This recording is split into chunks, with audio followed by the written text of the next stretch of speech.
Hello dear student, कैसे हो आप सभी लोग। आई होप आप सभी अच्छे होंगे।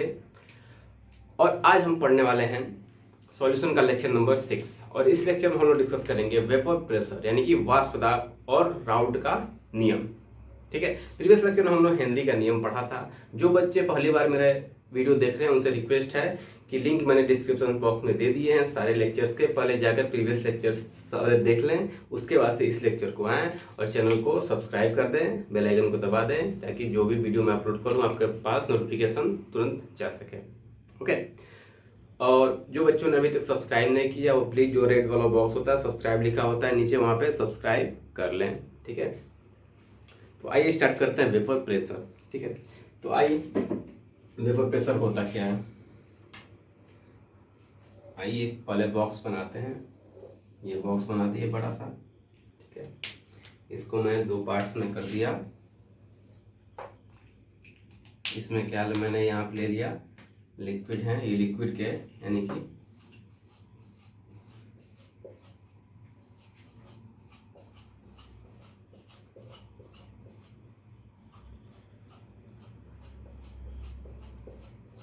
ये सभी द्रव है लिक्विड।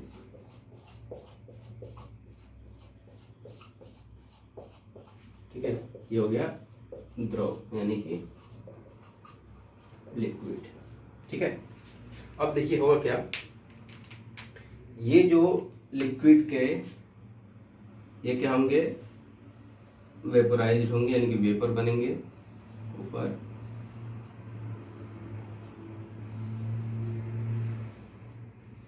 यानी कि आप मैं लिख देता हूं वेपोराइजेशन यानी कि वाष्पीकरण।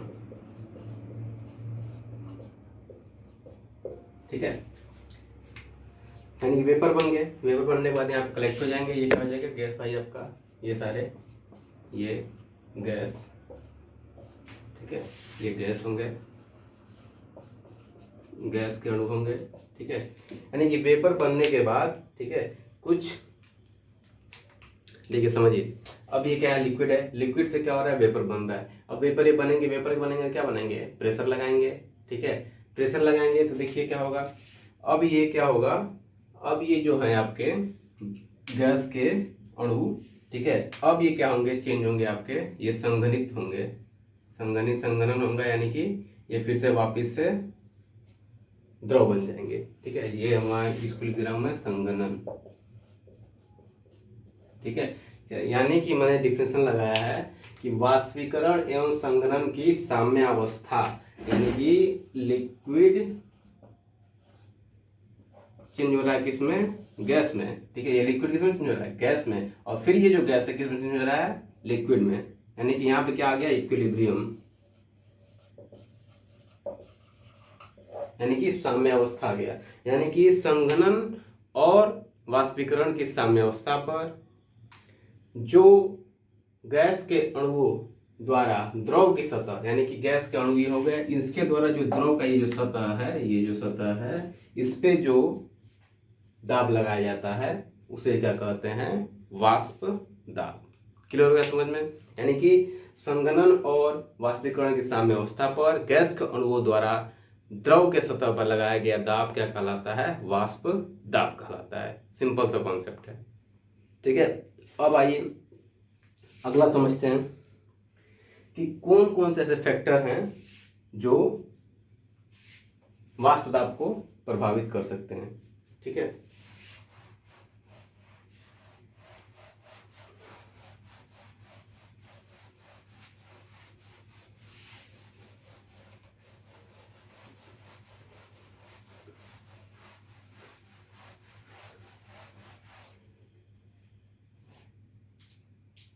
यानी कि हेडिंग लगाएंगे factor affecting the vaporization, factor affecting the vaporization यानी कि वाष्पीकरण को प्रभावित करने वाले कारक। ठीक है, तो इसमें जो पहला कारक है वो क्या है, टेम्परेचर।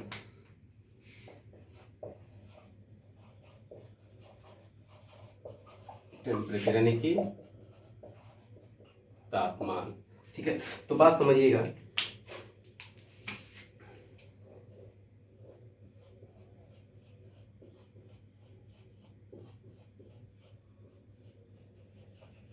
ठीक है, अब क्या था, मैंने क्या किया, तापमान क्या कर मैंने बढ़ाया। तो हमको पता है जब द्रव को गर्म करते हैं यानी कि तापमान उसका बढ़ाते हैं तो क्या होता है, लिक्विड फॉर्म, गैस फॉर्म में चेंज होता है। यानी कि अब जो गैस यहाँ से चेंज हो रहा था, ठीक है, गैस मान लीजिए जो ऊपर की सतह, ऊपर के मॉलिक्यूल्स चेंज हो रहे थे, ठीक है, अब और तेजी से चेंज होंगे, नीचे वाले भी चेंज होंगे, सभी चेंज होंगे, किसमें, गैस में। यानी कि यहाँ पे जो क्वांटिटी गैस की होगी क्या हो जाएगी, वो बढ़ जाएगी। ठीक है, यानी कि जो यहाँ पे क्वांटिटी जब गैस की बढ़ जाएगी तो वाष्प दाब क्या हो जाएगा, बढ़ जाएगा। यानी गैस की क्वांटिटी बढ़ गई तो वो ज्यादा अधिक से अधिक वाष्प लगाएगा। सिंपल सा कॉन्सेप्ट है। इसका मतलब टेम्परेचर किसके डायरेक्टली प्रोपोर्शनल होता है, temperature directly proportional to vapour pressure, वाष्प दाब। यानी कि ये टेम्परेचर बढ़ाएंगे तो वाष्पीकरण की दर क्या होगी, बढ़ेगी। जब वाष्पीकरण अधिक होगी तो आपका वाष्प दाब यानी कि वेपर प्रेशर भी अधिक होगा। इसका मतलब टेम्परेचर बढ़ेगा, वेपर प्रेशर क्या होगा, बढ़ेगा। टेम्परेचर घटाएंगे तो वेपर प्रेशर क्या होगा, घटेगा। सिंपल सा कॉन्सेप्ट है। आई होप आप सभी लोग को समझ में आ गया होगा। अब देखिए, अब अगला हम डालते हैं nature of liquid.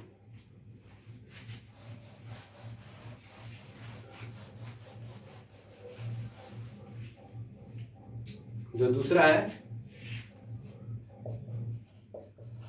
Nature of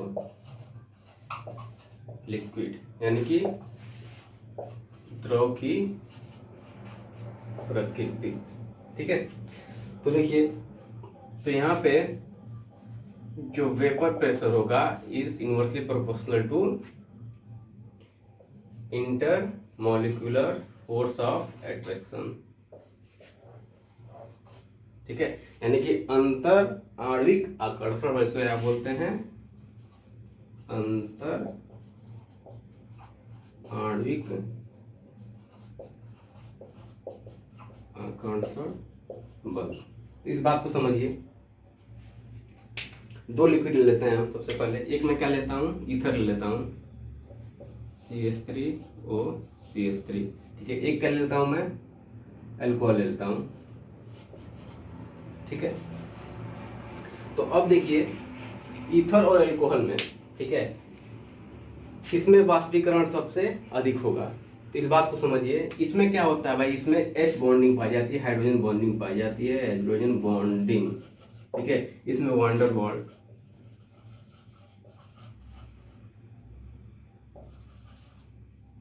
ठीक है, इसमें वांडर वाल फोर्स ऑफ अट्रैक्शन पाया जाता है, इसमें hydrogen bonding force of attraction पाया जाता है। हमको पता है जो हाइड्रोजन बॉन्डिंग होती है वांडर वॉल से क्या होती है, स्ट्रांग होती है। इसका मतलब जो अल्कोहल होगा इसमें हाइड्रोजन बॉन्डिंग के पार्ट को पता है, वो दिख रहा है। ठीक है, H हाइड्रोजन बॉन्डिंग बन जाएगी ऐसे, CH3O, यहाँ पे H।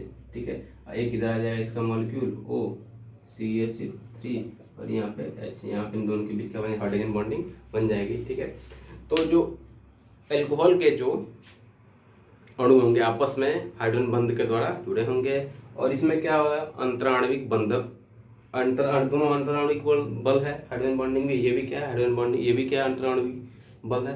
तो ये जो वांडर वाल बंध होता है ये क्या होता है, कमजोर होता है। ठीक है, किससे, हाइड्रोजन बॉन्डिंग से। तो इसका मतलब ये वांडर वाल कम है, यानी कि वेपर प्रेशर यानी कि वांडर वाल फोर्स ऑफ अट्रैक्शन की इनवर्सली प्रोपोर्शनल है। यानी कि जब बल कम रहेगा दोनों अणुओं के बीच तो क्या हो जाएगा, इजीली टूट जाएगा। इजीली टूट जाएगा तो वेपर में इजीली चेंज हो जाएगा। बात समझ में। अगर लेकिन अधिक रहेगा फोर्स तो इजीली नहीं टूटेगा, यानी कि वेपर में नहीं कन्वर्ट होगा। इसका मतलब जिसमें अधिक फोर्स ऑफ अट्रैक्शन होगा उसका वेपर प्रेशर क्या होगा, कम होगा, यानी कि उसका वाष्पीकरण कम होगा। सिंपल सा कॉन्सेप्ट है। बात क्लियर हो गया होगा आप लोगों को। ठीक है, अब आते हैं अगला जो है बॉइलिंग पॉइंट।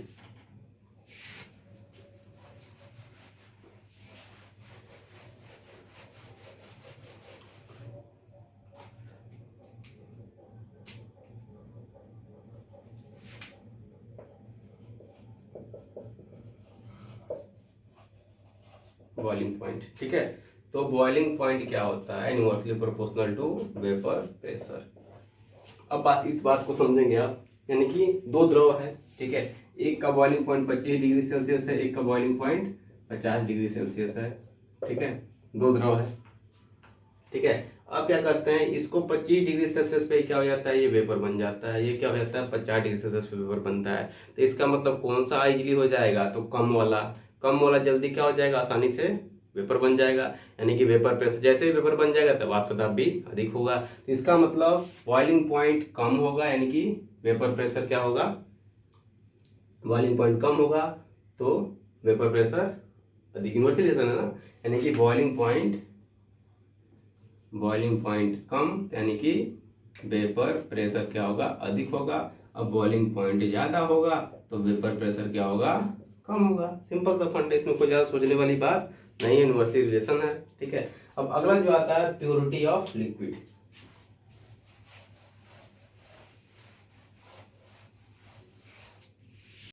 अब देखिए जो फोर्थ इसमें है प्योरिटी ऑफ लिक्विड, यानी कि द्रव की शुद्धता। अब क्या करते हैं, मैं दो बॉक्स ले लेता हूं, ठीक है, इसमें क्या ले लेता हूं, प्योर लिक्विड, और ये इसका क्या हो गया, सॉल्यूशन। ठीक है, इसमें जो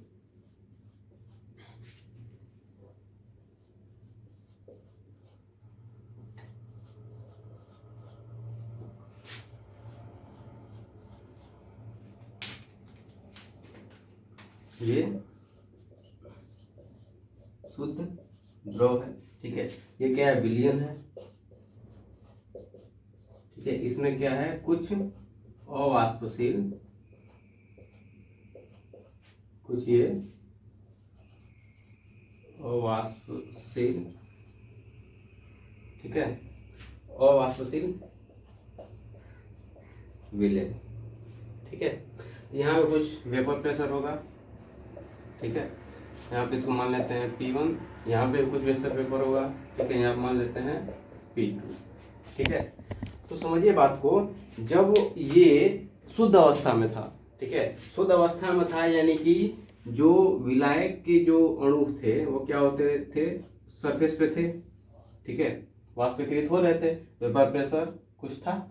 लेकिन जब इसमें कुछ अवाष्पशील पदार्थ मिला दिया गया तो होगा क्या, जो सरफेस एरिया है, जहां से अणु क्या हो रहे हैं, वाष्पीकृत हो रहे हैं, उसके जगह पे यानी कि उसका कुछ स्थान क्या कर लेगा, ये अवाष्पशील पदार्थ ले लेगा। ठीक है, यानी कि सरफेस एरिया क्या हो गया, कम हो गया। और जब सरफेस एरिया कम हो गया, इसका मतलब जो वाष्पशील अणु थे उसको वाष्पीकृत होने का जो जगह था, जहां से वाष्पीकृत हो रहा था, वो क्या हो गया, कम हो गया। इसके वजह से क्या होती है, यहाँ पे वेपर प्रेशर कम, अणु वाष्पीकृत होंगे, ये तो वाष्पीकृत होंगे नहीं, ये अवाष्पशील है। तो यहाँ पे क्या होगा, वेपर प्रेशर यानी कि वाष्प दाब क्या हो जाएगा, इसके शुद्ध अवस्था से क्या होगा, कम होगा। यानी कि P1 क्या होगा, अधिक होगा, P2 यहाँ पे क्या होगा, अधिक होगा, यहाँ पे कम हो गया। बात समझ आ गई क्लियरली। ठीक है, अब आते हैं राउल्ट का नियम। अब आते हैं राउल्ट का नियम जो है, पहले इसको समझ लेते हैं। इस मान लीजिए अगर विलयन है कोई सॉल्यूशन, ठीक है, तो इसके तीन केस हो सकते हैं। ठीक है, या तो वाष्पशील विलय प्लस वाष्पशील विलायक हो। ठीक है, या फिर दूसरा केस क्या हो, अवाष्पशील क्या ले लेते हैं, वाष्पशील विलय ले लेते हैं प्लस वाष्पशील विलायक। ठीक है, तीसरा केस क्या हो सकता है, दोनों को वाष्पशील ले लें, और वाष्पशील विलय प्लस वाष्पशील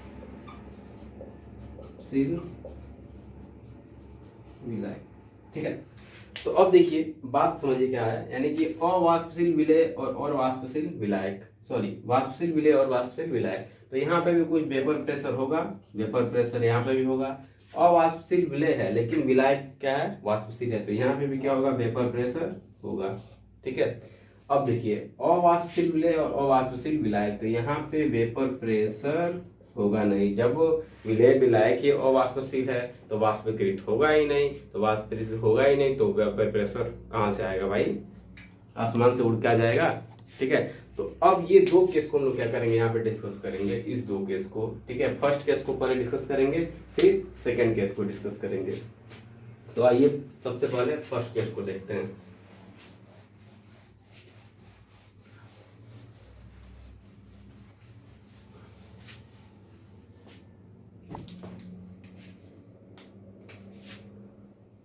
यानी कि जो विलेय विलायक वाष्पशील, ठीक है, इसको ए से रिप्रेजेंट करते हैं हम लोग, प्लस विलेय वाष्पशील यानी कि बी इक्वल टू क्या बन जाएगा, विलियन। ठीक है, तो अब देखिए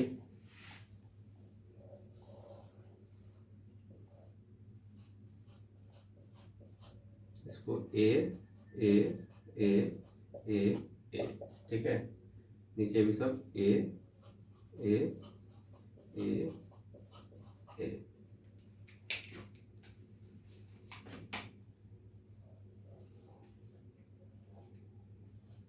बी बी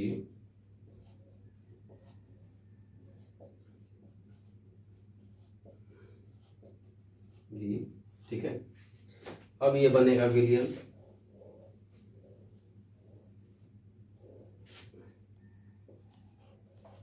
ए ए ए ए ए ए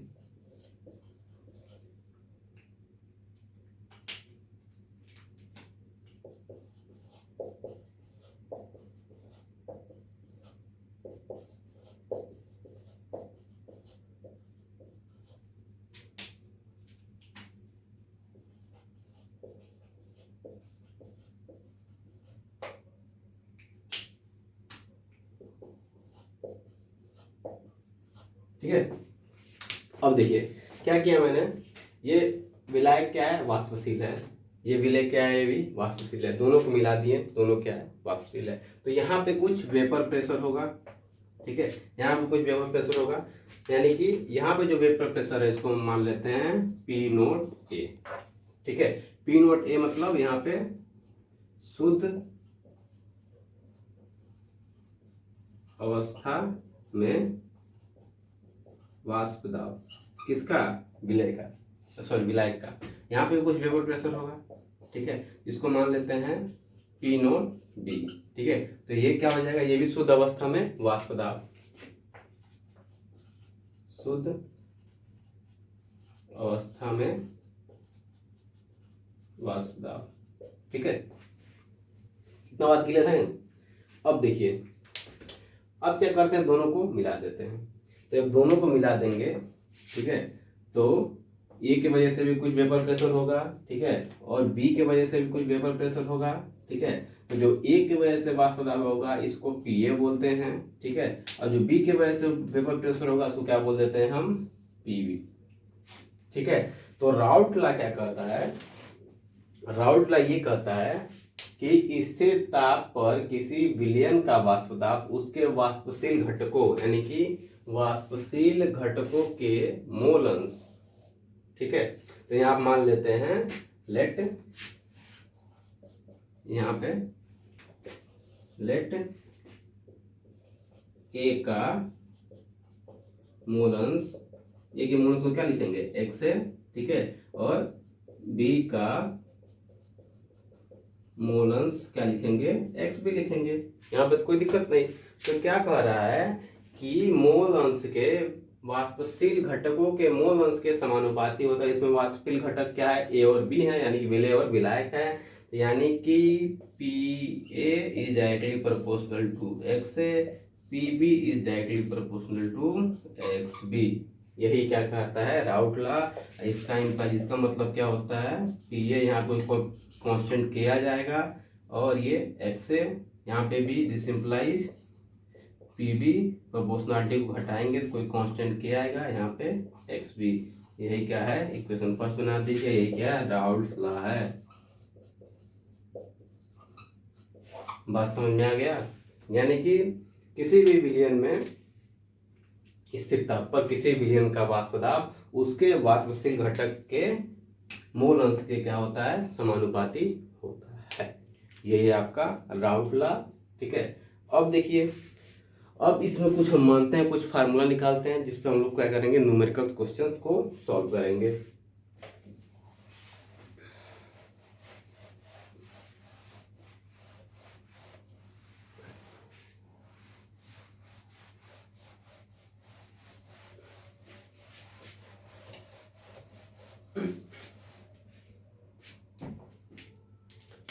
यहाँ मान लेते हैं, लेट अस कंसीडर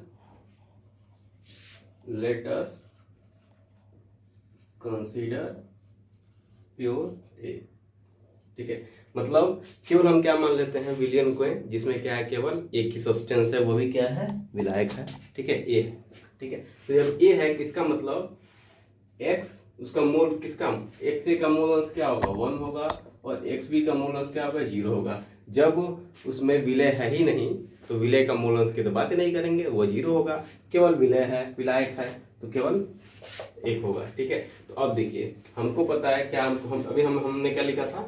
ठीक है, P A directly proportional to क्या है भाई, एक्स ए। ठीक है, तो यहाँ से हटा दिए थे, इक्वल लगाए थे, प्रोपोर्शनलिटी कांस्टेंट ए लगाए थे। ठीक है, तो अब हमको पता है एक्स ए की वैल्यू क्या है, यहाँ पे 1 है, तो यहाँ पे 1 पुट कर दें, पी ए इक्वल टू के इंटू 1, तो पी ए इक्वल टू क्या हो जाएगा, के। ठीक है, पी ए इक्वल टू के आ गया। इसका मतलब पी ए, तो यानी कि जब हम बताए थे कि जब प्योर सब्सटेंस होता है, ठीक है, प्योर यानी कि प्योर लिक्विड, ठीक है, तो इसका जो वेपर होता है क्या होता है, पी नोट ए, यानी शुद्ध अवस्था में वाष्प दाब विलय का। अभी हम पीछे बताएं पी नोट ए होता है, तो इसको क्या लिख सकते हैं, P note A equal to K. क्यों, क्योंकि इसमें क्या है, केवल विलायक है। ठीक है, अब विलायक के लिए शुद्ध अवस्था में हम क्या यूज करते हैं, पी नोट ए यूज करते हैं। अब ये P note A equal to K. ठीक है, यानी के की वैल्यू क्या आ गया, पी नोट ए, तो पुट कर देंगे, पुटिंग द वैल्यू ऑफ के इन इक्वेशन फर्स्ट। ठीक है, तो इक्वेशन फर्स्ट ये है, इसमें पुट करते हैं। ठीक है, तो पुट करेंगे तो क्या आ जाएगा, देखिए भाई, तो पुट करेंगे, देखिए पी ए इक्वल टू के एक्स है। ठीक है, तो अब देखिए के की वैल्यू क्या आ गया, P A equal to P note A, ये क्या है, के की वैल्यू पी नोट ए है। ठीक है, एक्स ए। ठीक है, क्लियर। इसी तरह सिमिलरली, ठीक है, पी बी इक्वल टू क्या हो जाएगा, P note B X B. ठीक है, ये हो गया क्वेश्चन 2। ठीक है, अब यहाँ पर एक बार क्या, let us consider X equal to, मतलब विलियन में केवल क्या है, ए है। ठीक है, प्योर ए है। ठीक है, उसके बाद क्या मानेंगे, एक बार वो प्योर बी है, तो अब ये इक्वेशन आ जाएगा। ठीक है, P B equal to P note B X B. ठीक है, तो अब ये भी क्या है, ये भी राउट लॉ है। ठीक है, राउट लॉ ये भी है। ठीक है, तो यहाँ से सेकंड डिफिनेशन, राउट लॉ का सेकंड डिफिनेशन बनाते हैं। ठीक है, तो यहाँ से जो सेकंड डिफिनेशन बनाएंगे, स्थिर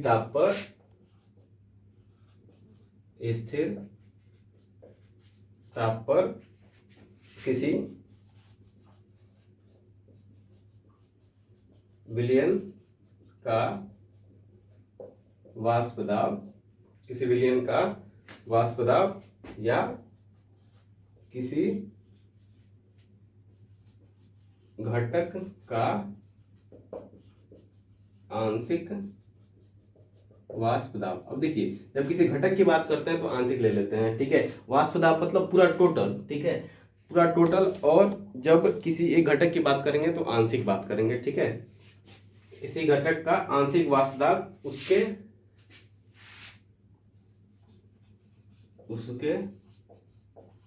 शुद्ध अवस्था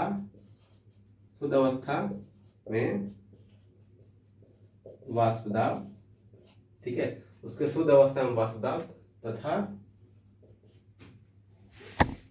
उसके मोल अंश के गुणनफल के समानुपाती होता है, ठीक है।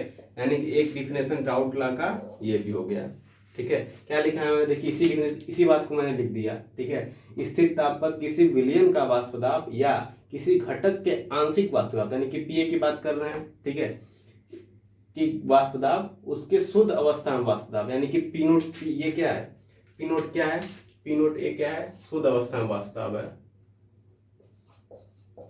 शुद्ध अवस्था में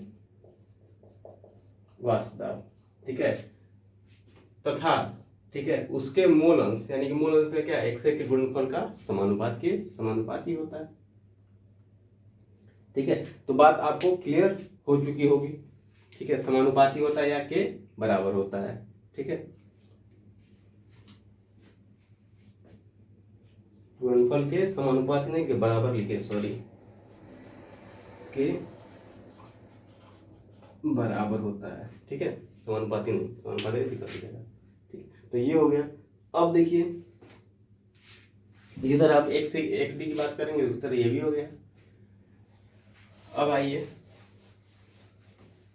ये दो फार्मूले आप याद रखेंगे, ठीक है, ये दो फार्मूले, ठीक है, क्वेश्चन करेंगे हम लोग। उसके बाद से अब आता है पी टोटल कर लें, ठीक है। पी टोटल यानी कि विलयन का वाष्प दाब, ठीक है, तो यानी कि P A plus P B लिखेंगे, ठीक है, ये लिखेंगे ना। तो पी ए की वैल्यू क्या निकाले हम लोग अभी, P note A plus, sorry, P note A multiply by X A plus P note B multiply by X B, ठीक है। और ये क्या हो जाएगा, पी टोटल, ये फार्मूला हो गया, ठीक है। अब देखिए हमको ये भी पता है वी नोन दैट, एक बार फार्मूला निकाल देते हैं, ठीक है। We known that X A plus X B equal to क्या होता है, 1, ठीक है। तो यहाँ से एक्स बी बराबर क्या हो जाएगा, 1 माइनस एक्स ए, ठीक है। अब देखिए यही वैल्यू क्या कर देते हैं, इसमें पुट कर देते हैं, तो पी टी इक्वल टू क्या हो जाएगा, खत्म हो गया, पी टी इक्वल क्या होगा, P note A X A plus P note B 1 minus X A, ठीक है। अब ये देखिए इसको सॉल्व कीजिए, P note A X A plus P note B 1 minus P note B X A, ठीक है।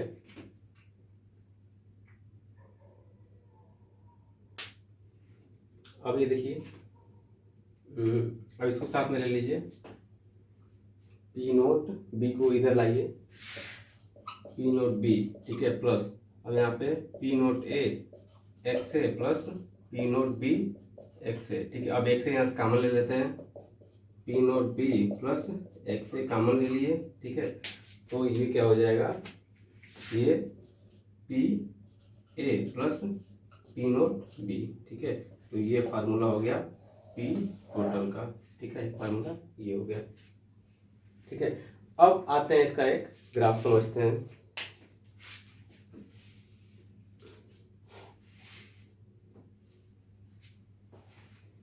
पी नोट ए, सॉरी ये माइनस था ना यहाँ पे, पी नोट ए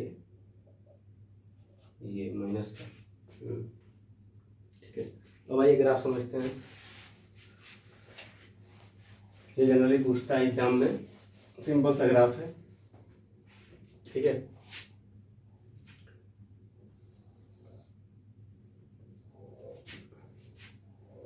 ठीक है, अब मैं क्या करता हूँ, यहाँ पे एक्स ए की वैल्यू क्या लेता हूँ, 1 लेता हूँ, और एक्स बी की वैल्यू क्या लेता हूँ, 0 ले लेता हूँ। ठीक है, तो यहाँ पे एक्स ए की वैल्यू 0 ले लेंगे और एक्स बी की वैल्यू क्या ले लेंगे, 1 ले लेंगे। ठीक है, तो देखिए एक्स ए क्या है, 1 है। ठीक है, एक्स बी क्या है, 0 है। तो एक्स ए यहाँ पे ले लेते हैं, एक्स ए 1 है, यानी कि विलियन में केवल क्या है, विलय है, सॉरी विलायक है। तो विलायक है, इसका मतलब उसका जो वाष्प दाब होगा पी नोट ए होगा। ठीक है, यानी कि यहाँ पे पी नोट ए हो जाएगा। ठीक है, अब जैसे जैसे इधर मूव कर रहे हैं, जैसे जैसे इधर मूव कर रहे हैं, तो वैसे वैसे क्या हो रहा है कि ये देखिए, जैसे जैसे इधर मूव कर रहे हैं तो एक से क्या हो गया, 0 हो गया। ठीक है, तो यानी कि यहाँ से घूमते हुए यहाँ से आ जाएगा, ये एक से क्या हो जाएगा, 0 हो जाएगा। ठीक है, और एक्स भी क्या हो जाएगा, यहाँ पे 1 हो जाएगा। तो यानी कि यहाँ पे जो एक्स भी है, अब विलयन में क्या आ गया, केवल एक्स भी हो गया, यानी कि केवल विलय का मूल अंश हो गया। तो जब विलय का मूल अंश हो गया तो क्या हो जाएगा, यहाँ पे पी नोट बी। इसको मैं थोड़ा सा नीचे ले रहा हूँ इससे, क्योंकि हमको पता है कि जो विलय का मात्रा होता है विलायक से क्या होता है, कम होता है। तो जब विलायक की मात्रा ही विलय की मात्रा ही कम है तो उसका वाष्प दाब भी क्या होगा, कम होगा। किससे, विलायक से। तो देखिए यहाँ पे पी नोट ए थोड़ा सा ऊपर है, यहाँ पी नोट बी मैं क्या रहेगा, थोड़ा सा नीचे ला रहा हूँ। ठीक है, तो यहाँ से ग्राफ ऐसे बन जाएगा यहाँ पे। ठीक है, अब इस पे हम लोग क्या लिख देंगे, ये हो जाएगा, ये आपका हो जाएगा,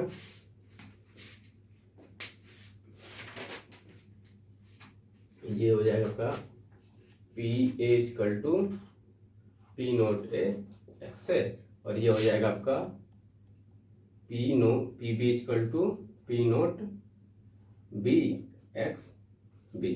ठीक है, और ये हो जाएगा, ये डॉटेड, ये पी टी इक्वल टू हो जाएगा P A plus P B. ये हो गया आपका ग्राफ। अब आइए, अब सेकेंड केस पे चलते हैं हम लोग। देखिए अब इसमें क्या है, वाष्पशील जो सेकेंड केस है, एक वाष्पशील विलायक लेंगे और अवाष्पशील विलय लेंगे। ठीक है, तो इसकी कहानी कुछ ऐसी बनेगी, देखिए इस चीज को समझिए।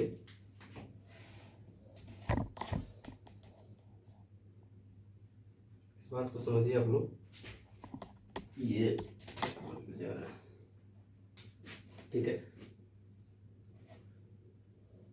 अब देखिए यहाँ पे क्या है भाई, थोड़ा बड़ा लिखते हैं, ये सभी क्या है, ए ए ए ए ए। ठीक है, यहाँ पे कुछ वेपर अकेले है, प्योर है। ठीक है, यहाँ पे वेपर प्रेशर क्या होगा, पी नोट ए होगा। क्लियर सबको। ठीक है, अब देखिए ये प्योर है, प्योर सॉल्वेंट। ठीक है, अब यहाँ पे इसमें कुछ मिला दे रहे हैं। ठीक है, ये क्या है भाई, अवाष्पशील। ठीक है, अवाष्पशील विलय। ठीक है, यानी कि नॉन वोलेटाइल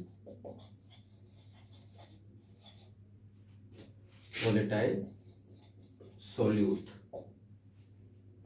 ठीक है, नॉन वोलेटाइल सोल्यूट। ये क्या है भाई, वोलेटाइल सॉल्वेंट। वोलेटाइल मतलब होता है वाष्पशील, नॉन वोलेटाइल मतलब अवाष्पशील। ठीक है, अब इसको मिला दिए, अब यहाँ पे तुमको विलियन मिलेगा।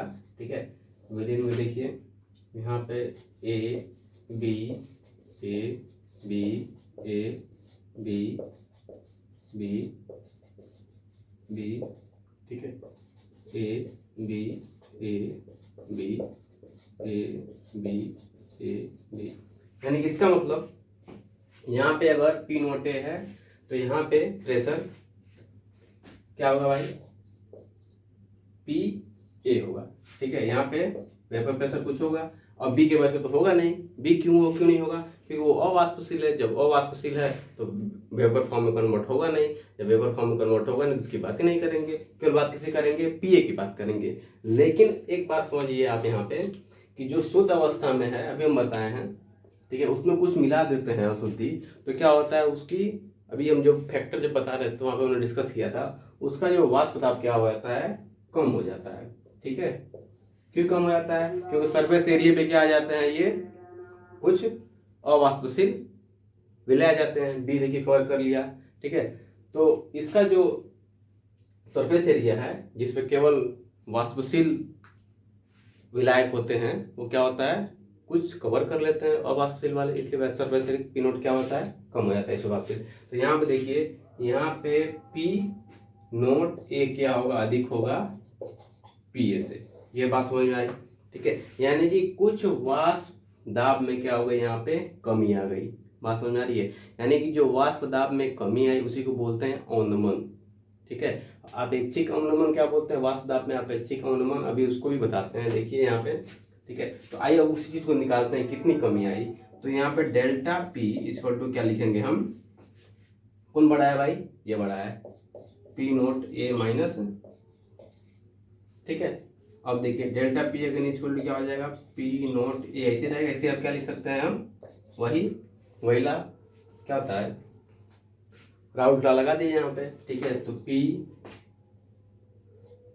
ये क्या होगा, डायरेक्टली प्रोपोर्शनल टू एक्स ही होगा। ठीक है, तो यहाँ पे क्या हो जाएगा, यहाँ पे क्या हो जाएगा, पी नोट ए, सॉरी यहाँ पे पी ए इक्वल टू क्या होगा, पी नोट ए एक्स। ठीक है, ये होगा ही। तो यही भी लिख दें हम, क्या लिख दें, P note A X A. ठीक है, अब यहाँ पे पी नोट ए मैंने क्या कर लिया, कॉमन ले लिया, 1 माइनस एक्स है। ठीक है, तो यहाँ पे पी नोट ए और ये क्या हो जाएगा, एक्स भी हो जाएगा। ठीक है, ये डेल्टा पी। ठीक है, अब यहाँ से डेल्टा पी इसको क्या कर लेते हैं, नीचे ले लेते हैं, तो ये क्या हो जाएगा, पी नोट ए, अब ये क्या हो जाएगा, एक्स बी। ठीक है, अब इसी को क्या बोलते हैं, वाष्प दाब में आपेक्षिक अवनमन। ये क्या है भाई, कमी है आपेक्षिक, यानी कि उसके प्रारंभिक, यानी कि इसी को बोलते हैं RLVP, relative rolling in vapour pressure. ठीक है, इसी को बोलते हैं वाष्प दाब में आपेक्षिक अवनमन। क्लियर हुआ? ये फार्मूला आप लोग याद रखेंगे। अब भाई इसी को और थोड़ा सा बनाते हैं। ठीक है,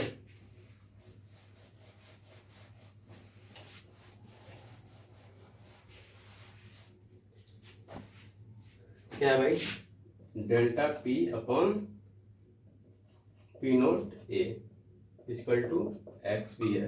ठीक है, तो अब देखिए delta P upon P note A, X B को क्या लिखते हैं, N A upon N A plus N B, इसको लिखते हैं मोल फ्रैक्शन। ठीक है, तो अब देखिए, अब मान लेते हैं लेट एन ए क्या है, बहुत ज्यादा है किससे, एन बी से, क्योंकि एन ए क्या है भाई, विलायक है, और एन बी क्या है, मतलब विलायक के मूलों की संख्या, और एन बी क्या है, विलायक के मूलों की संख्या। तो हमको पता है विलायक की मात्रा अधिक है तो उसके मोल भी क्या होंगे, अधिक होंगे। विलय की मात्रा कम है तो उसके मोल भी क्या होंगे, कम होंगे। तो देखिए अब यहाँ पे delta P upon P note A equal to क्या लिख सकते हैं, एन ए अपॉन, ये क्या हो जाएगा, एन बी क्या हो जाएगा, यहाँ से खत्म हो जाएगा, निगलेक्ट कर लेंगे तो ये हो जाएगा, सॉरी यहाँ पे ये एन बी होता है ना, हाँ ठीक है, तो यहाँ पे ये एन बी आएगा। ठीक है, तो यहाँ पे ये एन है। ठीक है, अब देखिए अब इसी चीज को और आगे चलते हैं। ठीक है, तो यहाँ पे delta P upon P note A equal to, अब इसके मूल्य की संख्या, विलायक के मूल्य की संख्या क्या लिखते हैं, डब्लू, हाँ W B upon M B. ठीक है, मल्टीप्लाई में इसकी क्या लिखेंगे, W A upon M A. ठीक है, ये ऊपर चला जाएगा, तो delta P upon P note A equal to W B multiply by M A upon M B multiply by W A. ठीक है, तो अब यहाँ से अगर हम किसकी वैल्यू पूछता है, ये पूछता है जनरली एम बी की वैल्यू। ठीक है, एम बी की वैल्यू अगर मैं निकालता हूँ यहाँ से तो क्या आ जाएगा, इसको यहाँ पर लाते हैं तो ये इधर आएगा, तो यहाँ से हो जाएगा M B equal to W B into M A upon W A multiply by delta P upon P naught, ये हो जाएगा फार्मूला आपका। इसको ऐसे भी लिख सकते हैं, M B upon W B multiply by M A upon W B multiply by R E L B P. ठीक है, AWA। ठीक है, तो अब इसको एक लैंग्वेज लिख लेते हैं।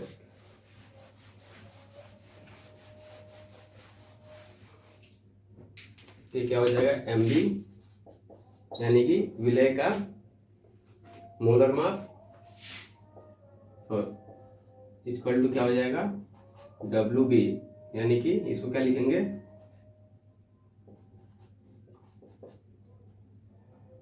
विलय का द्रव्यमान मल्टीप्लाई बाई विलायक का मोलर द्रव्यमान अपॉन, यहाँ पे W है यानी कि विलायक का द्रव्यमान मल्टीप्लाई बाई ILVP यानी कि वाष्प दाब में अपेक्षिक अवनमन। ठीक है, ये फार्मूला हो जाए। तो ये तो था, अब इसको याद रखिएगा फार्मूले को, इसको ठीक है, इसको भी याद रखेंगे। तो अब ये तो खत्म हो गया आपका। अब नेक्स्ट लेक्चर में क्या करेंगे, हम इससे रिलेटेड क्वेश्चंस करेंगे, न्यूमेरिकल क्वेश्चंस करेंगे, उसके बाद से आगे कंटिन्यू करेंगे। Thank you.